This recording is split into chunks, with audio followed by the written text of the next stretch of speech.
जब राजा भोज सिंहासन पर बैठने लगे तभी पहली पुतली रत्न मंजरी आगे बढ़ी। वह बोली, राजन, यह सिंहासन उस राजा का है जिसके लिए प्रजा पहले थी और स्वयं बाद में मैं तुम्हें उसकी एक कथा सुनाती हूँ।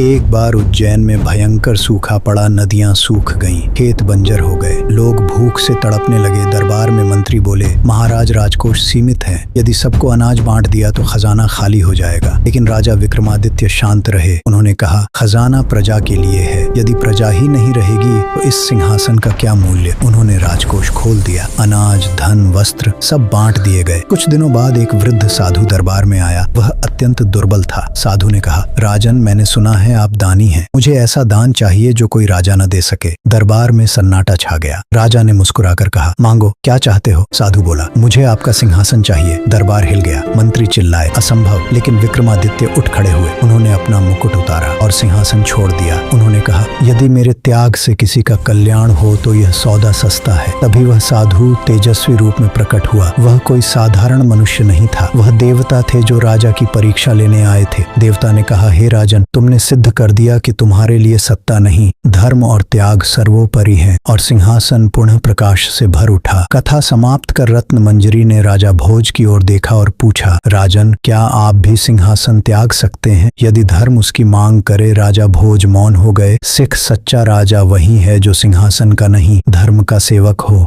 कहानी अच्छी लगे तो लाइक और सब्सक्राइब जरूर करें।